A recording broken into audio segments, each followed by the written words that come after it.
अगर हम reactivity of metals की बात करते हैं तो बेसिकली इसमें आपको वर्ड मिल रहा होगा रिएक्टिविटी। अब ये रिएक्टिविटी क्या होती है, कोई बताएगा मुझे, व्हाट इज रिएक्टिविटी?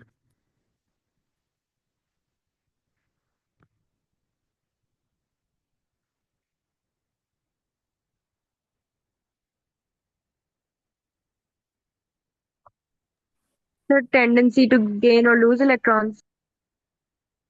हाँ ठीक है, इस सेंस में भी कह सकते हैं कि वो ज़्यादा रिएक्ट, जैसे मेटल्स की हम बात करें तो मेटल्स इलेक्ट्रॉन्स लूज करते हैं या गेन करते हैं?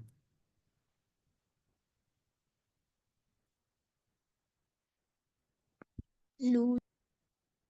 मेटल्स जो से हैं वो इलेक्ट्रॉन्स को लूज करते हैं। जो इजीली अपने इलेक्ट्रॉन्स को लूज करता है वो उतना ही अच्छा, यानी उतना ही रिएक्टिव मेटल होता है। उसको हम कहते हैं ये उतना ही रिएक्टिव मेटल है जो इजीली इलेक्ट्रॉन्स को लूज करता है। ये सारी ना बेसिस हैं। बेसिक्स आपकी जब क्लियर होंगी ना फिर आपको समझ आएगी कि आपने जो reactivity series at the end जाके पढ़नी है या मेटल डिस्प्लेसमेंट रिएक्शन पढ़ने हैं, उसकी आपको फिर समझ आएगी। तो ये बेसिक्स हैं कि मेटल्स क्या होते हैं। ठीक है, मेटल्स हमेशा इलेक्ट्रॉन्स को लूज करते हैं। जो इजीली अपना इलेक्ट्रॉन लूज करेगा, जैसे ग्रुप वन वाले मोस्ट रिएक्टिव मेटल्स हम कहते हैं ना उनको, क्यों कहते हैं? बिकॉज उनके आउटर मोस्ट में एक ही इलेक्ट्रॉन है जो कि वो इजीली लूज करते हैं, और इसलिए हम उनको कहते हैं कि they are the most reactive metals. तो मेटल्स तो वो अच्छे हैं जो कि इजीली इलेक्ट्रॉन लूज करते हैं, और नॉन मेटल इसके वाइस वर्सा। अब रिएक्टिविटी अगर हम इन सेंस ऑफ मेटल बात करें तो मेटल्स की रिएक्टिविटी ये होगी कि जो इजीली अपने इलेक्ट्रॉन को लूज करे। अब इजीली इलेक्ट्रॉन लूज करने का मकसद ये है, यानी कि जब भी इलेक्ट्रॉन लूज या गेन होते हैं तो आपका होता है एक केमिकल रिएक्शन। सारी केमिकल हमने जो केमिस्ट्री हमने डिटेल में पढ़ी है और केमिकल रिएक्शंस पढ़े हैं, उसमें बेसिकली आपने देखा होगा कि जहाँ पे इलेक्ट्रॉन्स का ट्रांसफर होता है ना, वहाँ पे केमिकल रिएक्शन होता है। जहाँ पे सिंपल फिजिकल चेंज हो रही होती है वहाँ पे इलेक्ट्रॉन्स का ट्रांसफर ले लूज या गेन नहीं आपको नजर आ रहा होता। तो आपको ये चीज़ क्लियर होनी चाहिए कि जब भी एक केमिकल रिएक्शन होगा केमिस्ट्री में, तब हम उसका मकसद ये होता है, या आप उससे ये आपको क्लियर होनी चाहिए बात कि they are basically the loss और गेन ऑफ इलेक्ट्रॉन। जहाँ पे इलेक्ट्रॉन्स का लूज या गेन होता है या शेयरिंग होती है in terms of covalent compounds, तो वहाँ पे आपका एक केमिकल रिएक्शन हो रहा है। इलेक्ट्रॉन्स के बगैर केमिकल रिएक्शन पॉसिबल नहीं है। वो सिंपल फिर फिजिकल चेंज होती है, कोई फिजिकल हम जो हमने चीज़ें पढ़ी हैं वो होती हैं। तो ये आपके पास है रिएक्टिविटी मेटल्स की, कि मेटल्स वो हैं जो इलेक्ट्रॉन लूज करते हैं, और ज़्यादा अच्छा मेटल या ज़्यादा रिएक्टिव मेटल वो है जो इजीली इलेक्ट्रॉन को लूज करता है। अच्छा, अब जब वो इलेक्ट्रॉन लूज करेगा, डेफिनेटली सी बात है कि वो किसी ना किसी के साथ रिएक्ट कर रहा होगा। अकेला तो वो खुद इलेक्ट्रॉन लूज करके कुछ नहीं कर सकता ना, तो वो किसी ना किसी के साथ रिएक्शन कर रहा है, तब भी वो रिएक्टिव कहला रहा है। अकेले में रिएक्टिविटी नहीं आती मेटल की अनटिल अनलेस वो किसी ना किसी चीज के साथ रिएक्ट करे। जैसे हमने मेटल्स के जो प्रीवियस चैप्टर में जो मेटल्स के रिएक्शन पढ़े हैं, एक दो हम रिवाइज करेंगे दोबारा। वो हमने देखा है कि मेटल का रिएक्शन होता है ऑक्सीजन के साथ, मेटल का रिएक्शन होता है वाटर के साथ, मेटल का रिएक्शन होता है विद डाइल्यूट एसिड्स। ये तीन आपके सिलेबस में हैं। ठीक है, वैसे तो बेतहाशा मेटल्स के रिएक्शन होते हैं, लेकिन आपके सिलेबस में आपके स्टैंडर्ड तक तीन ही रिएक्शन है: reaction of metal with oxygen, reaction of metal with water, reaction of metal with acids जो कि डाइल्यूट एसिड्स होते हैं। तो उनके रिजल्ट में जब वो रिएक्शन हो रहा होता है तो बेसिकली वहां पे इलेक्ट्रॉन का ट्रांसफर हो रहा होता है, या एक्सचेंज कह लें आप, वहां पे हो रहा होता है। इसलिए उसको हम कहते हैं कि एक केमिकल रिएक्शन है। तो इलेक्ट्रॉन्स के बगैर आपका केमिकल रिएक्शन पॉसिबल नहीं है। यहां तक बताएं, बात क्लियर है बेटा? Yes, sir. ये सारी रुदात जो मैंने सुनाई है वो कुछ समझ आई है? Yes, sir. यस तो ये आपका बेसिकली एक केमिकल रिएक्शन को शो करवाता है।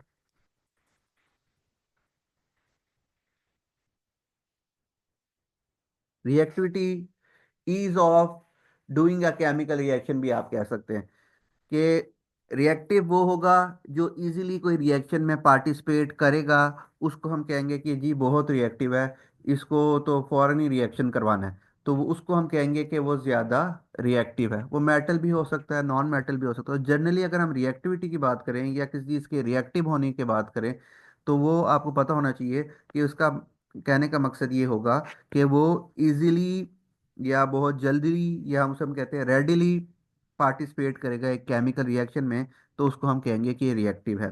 तो ये रिएक्टिविटी है। और मेटल्स की रिएक्टिविटी की बात करें, तो मेटल्स की रिएक्टिविटी होती है on the basis of the lose of electron. The more readily, the more easily any metal loses electron, we say that it is a reactive metal. ये सिंपल सी बात है मेटल्स की रिएक्टिविटी।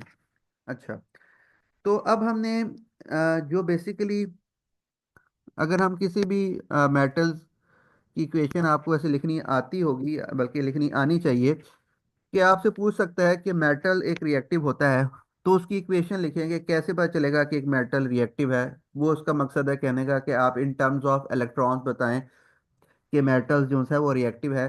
तो आपने उसको सिंपल उस मेटल की लॉस ऑफ इलेक्ट्रॉन वाली इक्वेशन वो डिमांड कर रहा होगा। जैसे लेट्स वो कहता है कि पोटेशियम एक रिएक्टिव मेटल है, तो आप क्या लिखेंगे? पोटेशियम,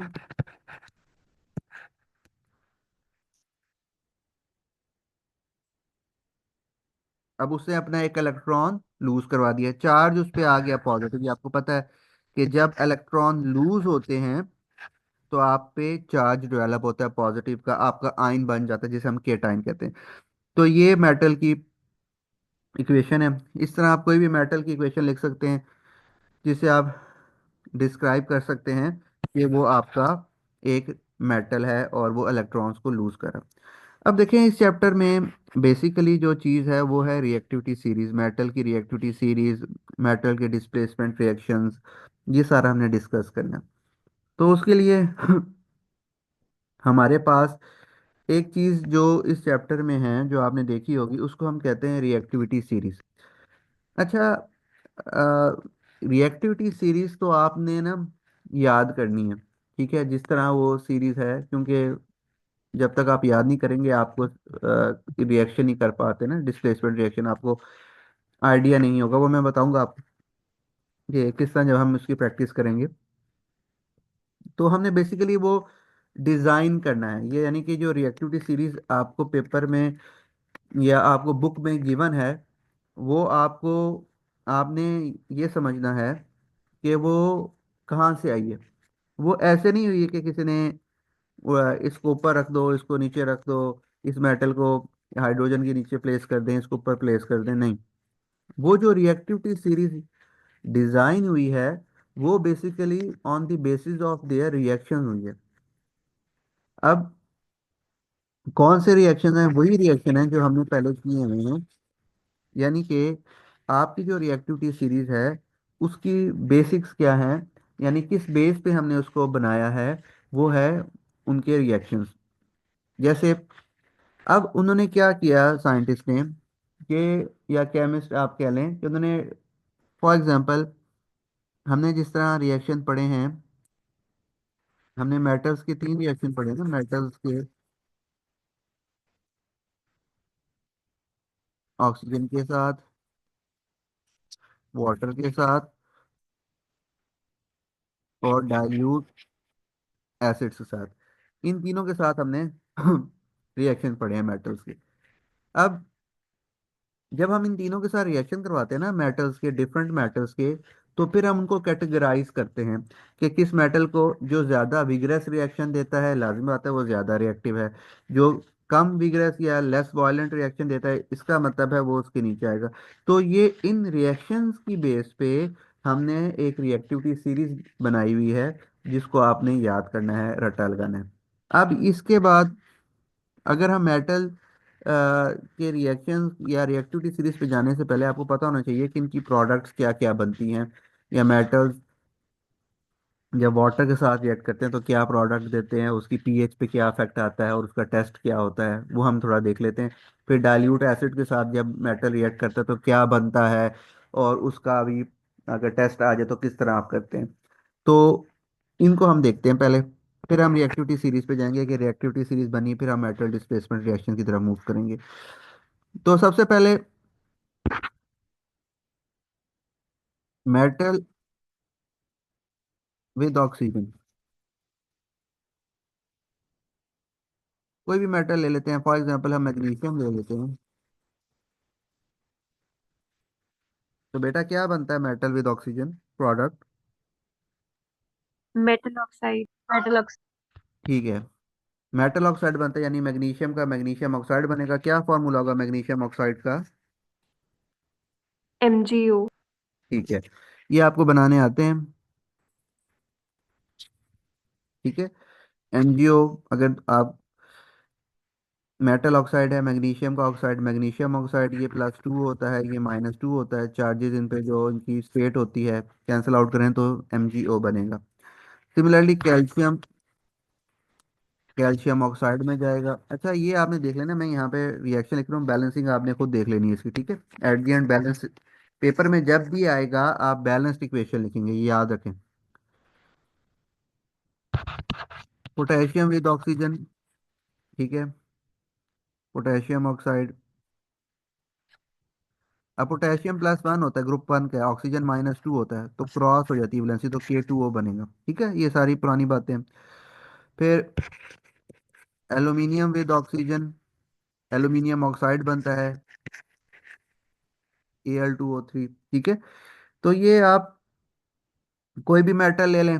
सिमिलरली अगर हम कोई ट्रांजिशन एलिमेंट लेंगे तो ट्रांजिशन का ये फायदा होता है कि वो आपको उनकी दे देता है स्टेट, उसकी ऑक्सीडेशन स्टेट आपको साथ प्रोवाइडेड होती है ना।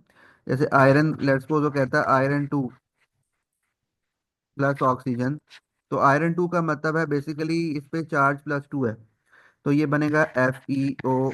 सिमिलरली अगर वो कहेगा आयरन 3, तो 3 लिखेगा ब्रैकेट में, तो ये +3 शो कर रहा होगा, तो ये ऑक्सीजन के साथ रिएक्ट करेगा, तो बनेगा Fe2O3। तो डिफरेंट ऑक्साइड्स हैं, ट्रांजिशन ये हमने पढ़ा भी है, variable oxidation state different oxides देते हैं, तो ये हमारे पास डिफरेंट आ जाएगा। इस तरह क्रोमियम है, सिल्वर है, कोई भी आप मेटल ले लें, उसका जब भी ऑक्सीजन के साथ रिएक्ट करवाएंगे तो आपके पास मेटल ऑक्साइड बनता है। ये बात क्लियर है सारों को? Yes sir. ठीक है, तो अब ये ऑक्साइड्स तो बन गए मेटल ऑक्साइड्स। अब हुआ ये कि जब ये ऑक्साइड्स बन गए मेटल ऑक्साइड्स, तो फिर उन्होंने ये देखा कि ज़्यादा विगरस रिएक्शन कौन शो कर है, कौन बहुत जल्दी बहुत तेज़ी से रिएक्ट करता है, उसको उन्होंने फिर ऊपर रखना शुरू कर दिया, यानी कि टॉप टू बॉटम वो आए। टॉप पे वो मैटर रखा जो बहुत विगर है, सबसे ज़्यादा विगरस रिएक्शन जो शो करेगा उसको टॉप पे रख रहे थे, और नीचे आते जाते थे तो वो लेस होता जाता था। तो आपने इस बेस पे, आपने देखी होगी रिएक्टिविटी सीरीज, तो वो उस बेस पे डिज़ाइन है। ठीक है, जैसे हमें पता है, हमने पीरियोडिक टेबल वाला चैप्टर पढ़ लिया हुआ है कि जो मेटल्स की रिएक्टिविटी है वो टॉप से बॉटम इंक्रीज करती है। उसकी सारी कहानी है कि उनके नंबर ऑफ शेल्स इंक्रीज होते हैं, इलेक्ट्रॉन का होल्ड कम होता है, तो वो इजीली इलेक्ट्रॉन लूज हो सकता है वहां से। तो जितना इजीली इलेक्ट्रॉन लूज होगा उतना ही रिएक्टिव मैटर होता है, मेटेलिक रिएक्टर उसको कहते हैं। तो मेटल्स के पीरियोडिक टेबल में डाउन द ग्रुप रिएक्टिविटी बढ़ती है, और इधर भी आपकी जो रिएक्टिविटी सीरीज है मेटल की, इसमें ऊपर ज़्यादा, टॉप पे ज़्यादा रिएक्टिव मेटल है, नीचे आते जाएं तो रिएक्टिविटी कम होती जाती है। तो ये पहला रिएक्शन था आपका मेटल विद ऑक्सीजन, इसकी बैलेंसिंग आपने लाजमी करनी होती है। ठीक है, फिर आते हैं हमारे पास, ये उनका उनका पहला टेस्ट ये था कि उन्होंने ये चेक किया कि आपके पास जो सा है मतलब कि ऑक्सीजन से रिएक्ट करवाया हर मेटल को, उन्होंने देखा कि कौन ज़्यादा विगरस रिएक्शन शो कर रहा है, उस बेस पे उन्होंने रिएक्टिविटी सीरीज को डिज़ाइन, मतलब एक ये टेस्ट रखा, 3 टेस्ट किए, एक वाटर के साथ और फिर हम डाइल्यूट एसिड की तरफ जाते हैं। तो ये हमारे पास आ गया। अच्छा, एल्यूमिनियम ऑक्साइड का यहाँ पे एक रोल है, एल्यूमिनियम ऑक्साइड और आयरन ऑक्साइड का वो आता है, तो उसको हम यहाँ पे डिस्कस कर लेते हैं। देखें, ये हमने शायद पहले भी पढ़ा हुआ है कि ये जो आपके पास एल्यूमिनियम ऑक्साइड है ना,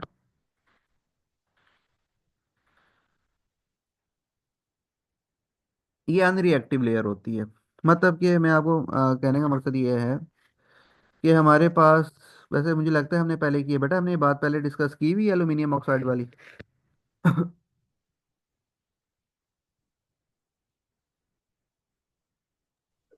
यस सर। जी। तो कौन बताएगा ये क्या कहानी होती है सारी?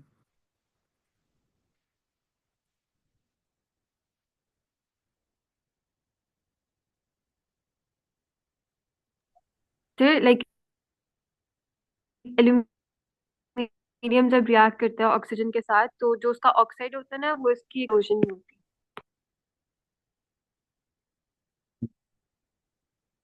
ठीक है, देखें ज़रा।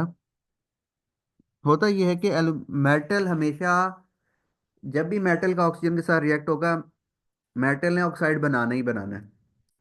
ठीक है। जोन से लीस्ट रिएक्टिव मेटल होते हैं ना, जैसे आपके पास प्लेटिनम हो गया, सिल्वर या गोल्ड, ये रिएक्ट नहीं करते इतना इजीली। बनाते वो भी कभी कभी हैं, बहुत कम रिएक्टिविटी होती है, लेकिन ऑक्साइड बना लेते हैं वो भी।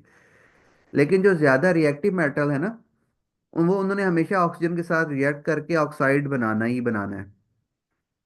अब देखें, एल्यूमिनियम पे जब ऑक्सीजन का इफेक्ट होना है, और एल्यूमिनियम आपने रख दिया या आयरन रख दिया, तो इन दोनों पे ऑक्सीजन का इफेक्ट होना है।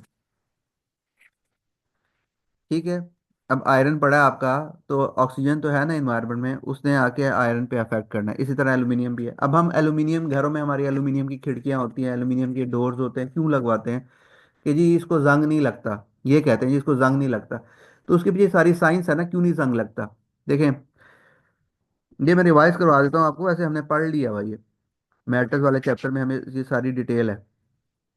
आयरन और एल्यूमिनियम दोनों मेटल हैं, दोनों रिएक्टिव मेटल हैं, दोनों अपने ऑक्साइड बनाएंगे। आयरन के ऊपर भी, ये आयरन के ऊपर जो मैं लेयर लगा रहा हूँ, ये आयरन ऑक्साइड की लेयर लग जाती है। यानी कि जो हमने रिएक्शन पढ़ा, आयरन प्लस ऑक्सीजन, Fe2O3, ये जो ऊपर लेयर बन जाती है ना, दैट इज आयरन ऑक्साइड, ये इसके ऊपर लेयर लग जाएगी। सिमिलरली यही काम होना है एल्यूमिनियम के साथ, क्योंकि हर मेटल ने ऑक्साइड बनाना है। अब एल्यूमिनियम के ऊपर एल्यूमिनियम ऑक्साइड की लेयर बन जाएगी, ये एल्यूमिनियम ऑक्साइड की लेयर बन जाएगी। ठीक है। Al2O3। अब ये लेयर है Fe2O3, ये है एल्यूमिनियम ऑक्साइड। ऑक्साइड की लेयर बनती है, बच्चे क्या गलती करते हैं पेपर में जब आता है क्वेश्चन, वो कहते हैं कि एल्यूमिनियम तो रिएक्ट ही नहीं करता, एल्यूमिनियम ऑक्साइड ही नहीं बनाता। भाई ऑक्साइड बनाता है, बिकॉज एल्यूमिनियम रिएक्टिव मेटल है, ऑक्साइड बनेगा। लेकिन वो जो ऑक्साइड की लेयर बनी है, वो आपके पास अनरिएक्टिव लेयर है। This oxide layer is unreactive.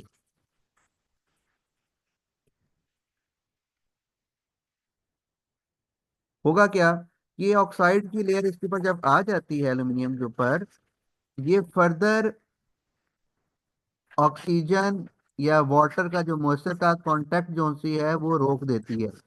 यानी ना इस पे फर्दर ऑक्सीजन ना वाटर फर्दर इस पे अटैक कर सकता है। इसलिए आपका जो नीचे वाला एल्यूमिनियम होता है, एल्यूमिनियम ऑक्साइड के, वो बच जाता है, वो सेफ रहता है। लेकिन in case of iron, iron के चक्कर में क्या होता है कि आयरन के ऊपर जो लेयर लगती है ना, ये आयरन ऑक्साइड की, ये अनरिएक्टिव नहीं होती। ये जो आयरन की जो लेयर होती है, इसको हम कहते हैं फ्लेक, रस्ट ब्राउन फ्लेक्स, ये होती है आपकी रस्ट। एल्यूमिनियम की ऑक्साइड की लेयर उसको मजीद स्ट्रेंथ देती है, उसका भला करती है। लेकिन आयरन की लेयर उसका बेड़ागर कर देती है। जो लोहे के आपके जो डोर्स होते हैं, आप अक्सर देखते हैं उस पे जंग लग जाता है, रेड कलर के फ्लेक्स उतर रहे होते हैं, that is basically iron oxide, वो आयरन ऑक्साइड की लेयर होती है। वो रस्ट ब्राउन कलर की, वो फ्लेक्स जो से होते हैं। ये कलर याद रखना है आपने। तो ये एल्यूमिनियम ऑक्साइड आया था, तो ये इंपॉर्टेंट कॉन्सेप्ट है, इसके साथ जो पेपर में पूछा जाता है कि एल्यूमिनियम कैसे बचता है, क्यों एल्यूमिनियम जो सा है वो अनरिएक्टिव है। इस तरह क्वेश्चन आपको कंफ्यूज करने के लिए देगा। ठीक है, आप कहेंगे ये तो अनरिएक्टिव है, अनरिएक्टिव एल्यूमिनियम नहीं है। एल्यूमिनियम की जो लेयर है एल्यूमिनियम ऑक्साइड की, वो अनरिएक्टिव है। वो फर्दर ऑक्सीजन का और वाटर का मॉइस्चर का कांटेक्ट रोक देती है। लेयर लगने के बाद एल्यूमिनियम बचता है। लेयर लगनी ही लगनी है। हर मेटल ने ऑक्साइड बनाना ही बनाना है, हर रिएक्टिव मेटल ने ऑक्साइड बनाना ही है, क्योंकि उस पर अफेक्ट होना है ऑक्सीजन का और वाटर का मॉइस्चर का, इन्वायरमेंट से। तो लेयर बन गई। लेयर बनने के बाद फर्दर वो एल्यूमिनियम से कांटेक्ट रोक देती है, जिसकी वजह से एल्यूमिनियम बच जाता है। लेकिन इन केस ऑफ आयरन या डिफरेंट मेटल्स, आप कोई भी दूसरा मेटल ले लें जो क्रोड करते हैं, ये बात क्लियर है आपको कि मेटल्स, हर मेटल क्रोड करता है। लेकिन आयरन के लिए हम रस्ट का वर्ड यूज करते हैं, फॉर आयरन ओनली। बाकी सारे मेटल्स के लिए हम कहते हैं कि जो क्रोड हो रहे हैं। तो क्रोजन और रस्टिंग चीज एक ही है, लेकिन रस्टिंग सिर्फ और सिर्फ आयरन के लिए यूज होती है। ये आपने याद रखना, पेपर में गलत नहीं करना। तो आयरन रस्ट करता है, एल्यूमिनियम क्रोड करता है। क्रोड मतलब के, क्रोड का मतलब ये होता है कि उसका ऑक्साइड बनता है। मेटल क्रोड करते हैं, यानी वो अपने ऑक्साइड में जाते हैं। लेकिन फर्दर ऑक्साइड की लेयर एल्यूमिनियम की अनरिएक्टिव होने की वजह से वो फर्दर कांटेक्ट रोक देती है, जिसकी वजह से एल्यूमिनियम आपका बच जाता है। ये सारी कहानी समझ आई है? Yes sir. जी, बाकी बताएं। Zaima, Khatija, Zainab, Sadiq. Sir clear. Yes sir. ठीक है, तो ये अब आपने भूलना नहीं है। ये हम मेटल की रिएक्टिविटी के अंदर ये एल्यूमिनियम वाला कॉन्सेप्ट आप साथ साथ नोट करते जाएं तो आपको याद रहेगा। तो ये हमारे पास आ गया एल्यूमिनियम की ऑक्साइड की लेयर, और फर्दर वो कैसे बचाती है उसको। अच्छा, फिर हमारे पास जो दूसरा इसका था ना रिएक्टिविटी का टेस्ट, कि हम कैसे रिएक्टिविटी को डिजाइन करेंगे सीरीज को, वो हमारे पास है वाटर का टेस्ट। तो वाटर के रिएक्शन हम करते हैं, ये आप मुझे बताएंगी।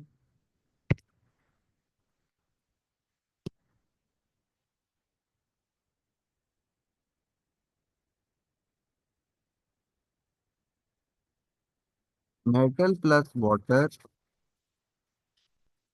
क्या बनता है बेटा?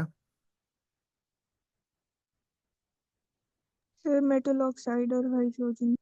माशाल्लाह। जी, कोई और बताए? सही बता रही है। Metal metal hydroxide plus. Hydroxide बनता है, हाइड्रोक्साइड। जी, मेटल विद वाटर जो सा है ना, वो ऑक्साइड वाला भी केस है, वो भी हम करते हैं, वो स्टीम के साथ बनता है। Metal with water metal hydroxide देता है,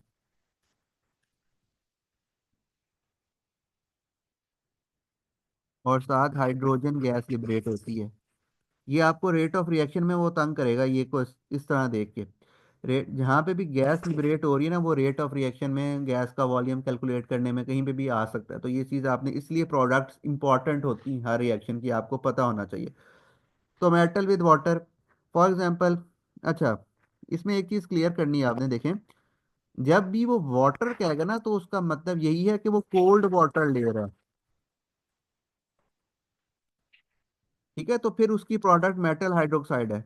अगर उसने वर्ड यूज किया स्टीम, तो फिर प्रोडक्ट चेंज होती है। अगर वो सिंपल लिख रहा है ना कि आप मेटल का वाटर के साथ रिएक्शन करवा के बताएं, तो इसका मतलब है आपने वाटर, कोल्ड वाटर ही लेना है, उसमें आपने स्टीम वाला नहीं काम करना। तो metal with water, cold water ये कंसिडर करते हैं। तो magnesium plus water, magnesium hydroxide में जाएगा, और हाइड्रोजन गैस लिबरेट होगी। अब ये मैग्नीशियम हाइड्रोक्साइड आपको बनाना आता होगा। ठीक है, ये +2 होता है, और ये माइनस हाइड्रोक्साइड आयन -1 होता है। तो क्रॉस होकर मैग्नीशियम हाइड्रोक्साइड बन जाता है, और हाइड्रोजन गैस लिबरेट होती है, जिसका हम वॉल्यूम कैलकुलेट कर सकते हैं। इसी तरह हमने फिर डिफरेंट ये करवाए।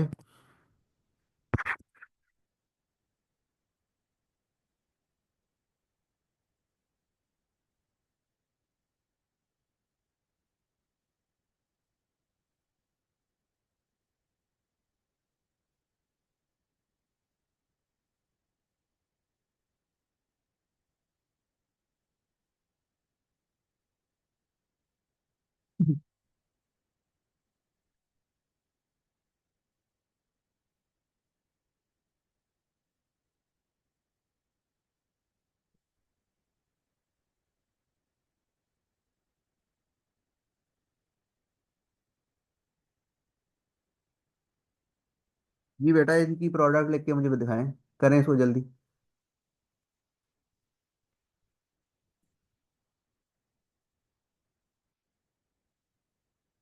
इनको जल्दी सॉल्व करें और बताएं मुझे।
जी बेटा, हो गया है।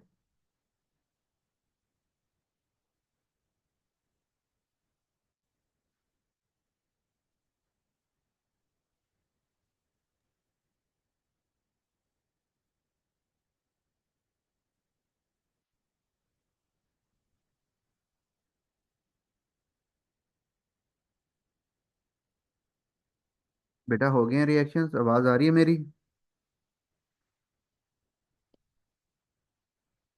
Yes sir. जी बताएं फिर, लिखवाएं मुझे। सर पहला होगा FeOH2 और प्लस हाइड्रोजन। ठीक है जी, जायमा नेक्स्ट बताएं।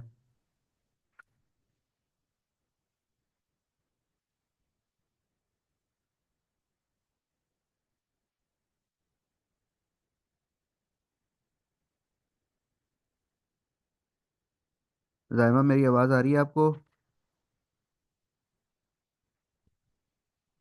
जी खतीजा, आप बता दें। खतीजा, आवाज़ आ रही है मेरी? Yes sir. जी। सर ये होगा AlOH3 + H2।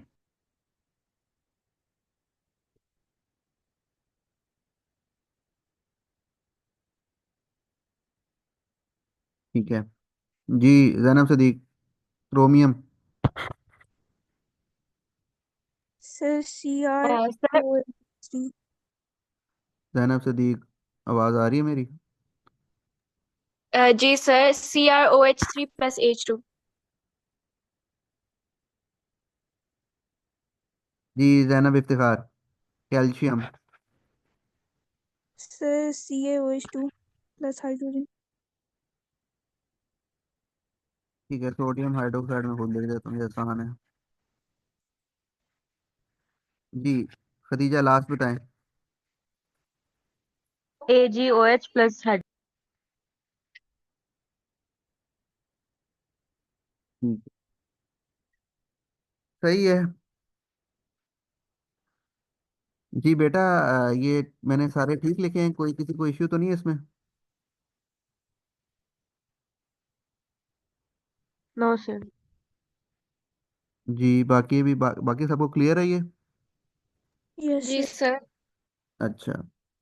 अब वैसे आपको बताना चाहिए था लेकिन आपने मुझे बताया नहीं। ये सिल्वर वाला टेस्ट हो सकता है, सिल्वर पॉसिबल है? नो सर, तो मतलब रिएक्ट नहीं करता है। जी देखें, ये सिल्वर, ये मैं हम ये इसी बेस पे तो रिएक्टिविटी सीरीज को डिजाइन कर रहे हैं ना। मैंने सिल्वर जानबूझ के आपको दिया था ताकि मैं चेक कर सकूं कि आपको इस चीज़ का आइडिया है कि नहीं। अगर आपको रिएक्टिविटी सीरीज का थोड़ा बहुत आइडिया है, याद है आपको, तो देखें हाइड्रोजन एक नॉन मेटल है, लेकिन उसको हमने उस रिएक्टिविटी सीरीज के अंदर प्लेस किया हुआ है। क्यों? इसलिए ताकि हम ये देख सकें कि कौन सा ऐसा मेटल है कि जो कि हाइड्रोजन के साथ रिएक्ट कर सकता है, यानी हाइड्रोजन को डिस्प्लेस करवा सकता है या नहीं करवा सकता है। तो वो हाइड्रोजन की प्लेसमेंट किसी मकसद से वहां पे दी गई है। सिमिलरली कार्बन की जो प्लेसमेंट है, कार्बन भी नॉन मेटल है ना, रिएक्टिविटी सीरीज मेटल की है। अगर आप देखें तो पोटेशियम सोडियम से शुरू होती है, एंड पे आती है प्लेटिनम तक। वो सारी जो रिएक्टिविटी सीरीज है वो सारी मेटल्स की है। लेकिन उसमें दो जगह पे उन्होंने घुसेड़े हुए हैं, एक कार्बन और एक हाइड्रोजन। उनका मकसद है, अब हम आगे एक्सट्रैक्शन पढ़ेंगे तो आपको कार्बन की समझ आएगी कि कार्बन क्यों है वहां पे। सिमिलरली यहाँ पे डिस्प्लेसमेंट रिएक्शन में, या हमने ये देखना हो कि कौन सा ऐसा मेटल है जो कि हाइड्रोजन को डिस्प्लेस करवा सके, हाइड्रोजन के साथ रिएक्ट कर सके, उसके लिए उन्होंने हाइड्रोजन को यहाँ पे रिएक्टिविटी सीरीज के अंदर प्लेस दी हुई है। तो ये बाकी सारे रिएक्शंस ठीक हैं बिल्कुल। आयरन आयरन हाइड्रोक्साइड बनाएगा, aluminium aluminium hydroxide, chromium calcium sodium hydroxide बनाएगा। लेकिन जो सिल्वर है ना, ये रिएक्टिविटी सीरीज में हाइड्रोजन से नीचे प्लेस करता है। तो ये हाइड्रोजन को यहां से निकाल नहीं सकता, इसको डिस्प्लेस नहीं करवा सकता। तो सिल्वर वाटर के साथ रिएक्ट नहीं करता। ठीक है, इस तरह सिल्वर, इस तरह गोल्ड है, सिल्वर है, प्लेटिनम है, कॉपर है, ये वाटर के साथ रिएक्ट नहीं करते बिकॉज ये हाइड्रोजन से नीचे हैं रिएक्टिविटी सीरीज के अंदर। तो इनका रिएक्शन पॉसिबल नहीं होता। ये बात क्लियर है?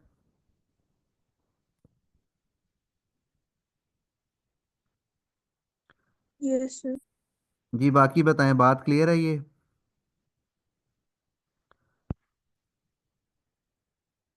यस। जी खतीजा।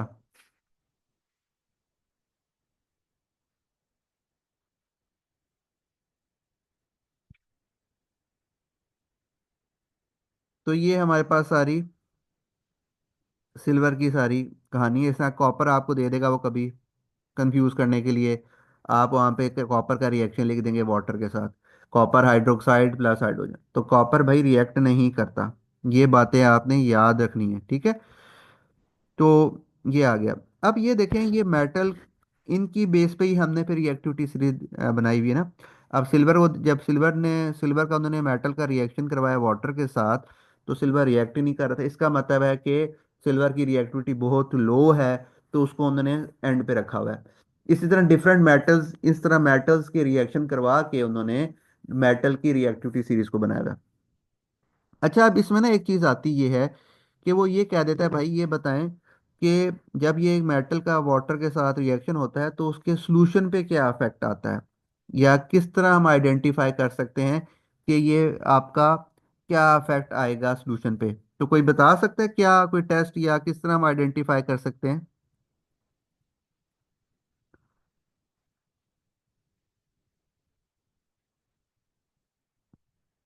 सर कलर चेंज होता है? गैस किसका? सर जो लाइक बनता है। नहीं नहीं, वो नहीं है। और मतलब मेरा कहने का मकसद ये है, क्वेश्चन समझें।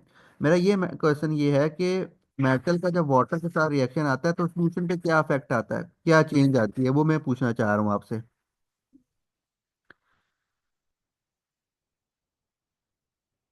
क्वेश्चन मेरा क्लियर है बेटा?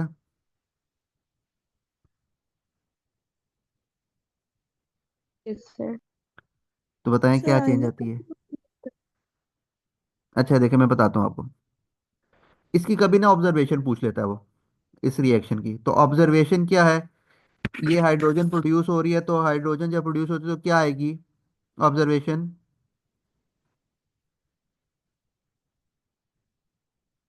जल्दी बताएं बेटा, टाइम थोड़ा रह गया। बबलिंग सर एंड ठीक है, जब भी गैस प्रोड्यूस होती है तो फिजिन या आप बबलिंग लिखते हैं। ठीक है, तो ये आएगी यहाँ पे हाइड्रोजन से। अब दूसरा देखें क्या चेंज आना है। ये सारे हाइड्रोक्साइड्स हैं, ये सारे हैं हाइड्रोक्साइड्स। इनकी नेचर क्या होती है हाइड्रोक्साइड्स की? एसिड। हैं? Basic sir, basic. खुदा का खौफ करो। अब ये जितने भी हाइड्रोक्साइड्स हैं, ये ओ एच है इनमें, तो ये सारे होते हैं अल्कलाइन, बेसिक होते हैं। तो आप इनकी अल्कलिनिटी या बेसिसिटी चेक करते हैं, किसी भी आप इंडिकेटर के जरिए आप चेक कर सकते हैं कि आपका जो हाइड्रोक्साइड यानी इसका जब रिएक्शन करवाएंगे